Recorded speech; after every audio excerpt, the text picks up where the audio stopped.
NFSU Delhi की ओर से आयोजित साइबर कमांडो परीक्षा में उत्तराखंड ने बेहतर प्रदर्शन किया है।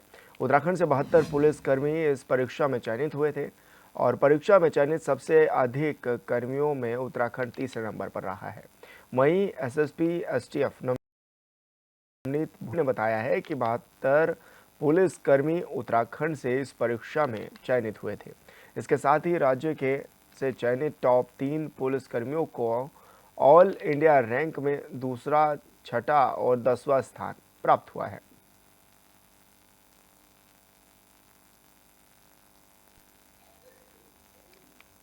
इसमें जैसे मैंने बोला कि टोटल जैसे 72 का चयन हुआ है, ये हमारी कंट्री में थर्ड पोजीशन है नंबर्स के हिसाब से। इसके अतिरिक्त जो 3 हमारे कर्मचारी हैं, दूसरे, छठे या 10वीं रैंक जो है वो भी हमारे कार्मिकों का ही उत्तराखंड के कार्मिक हैं। और अब जैसे ही इनको इनके लेटर्स आएंगे, फिर इनको आईआईटीज़ या एनएफएसयू में इनको ट्रेनिंग के लिए भेजा जाएगा। सर आने वाले समय में कितने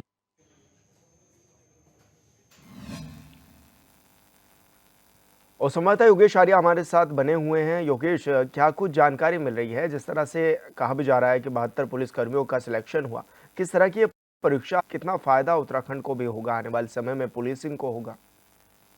देखिए विशाल, जिस तरह देखा जाए कि साइबर ठगी के लगातार मामले बढ़ते जा रहे हैं, नई नई ठगी के रास्ते जो है साइबर ठग निकालते नजर आ रहे हैं। उसी को लेकर के एनएफएसयू दिल्ली की ओर से आयोजित साइबर कमांडो की परीक्षा आयोजित की गई थी, जिसमें जो है उत्तराखंड का बेहतर प्रदर्शन रहा है। 72 पुलिसकर्मियों का इस परीक्षा में चयन हुआ था और चयनित के सबसे अधिक कर्मियों में उत्तराखंड तीसरे नंबर पर आया है। वहीं अगर देखिए, जो एसटीएफ है उनके एसएसपी हैं, उन्होंने जिस तरह से बताया कि 72 पुलिसकर्मी इस परीक्षा में चयनित हुए थे और इसी के साथ राज्य की चयनिंग टॉप 3 में पुलिसकर्मियों का सिलेक्शन हुआ है। ऑल इंडिया रैंकिंग में दूसरा, छठा और 7वां स्थान उन्होंने प्राप्त किया है। तो निश्चित तौर पर ये बेहतर प्रदर्शन रहा है। अगर पूरे ओवरऑल की बात करें तो परीक्षा में कुल 242 कर्मियों ने भाग लिया था और जिनमें से एसटीएफ और cyber crime police station Uttarakhand की बात है तो 7 कर्मियों और 72 का चयन हुआ था। तो देखिए, बहुत बड़ी बात उत्तराखंड के लिए है और जिस तरह से इन्होंने को वहां पर ट्रेनिंग मिली है, उसके बाद इनका सिलेक्शन हुआ है, 3 का आगे ट्रेनिंग के लिए जाएंगे, तो निश्चित तौर पर बेहतर व्यवस्था हो। क्योंकि देखिए, नए नए ठगी के रास्ते निकलकर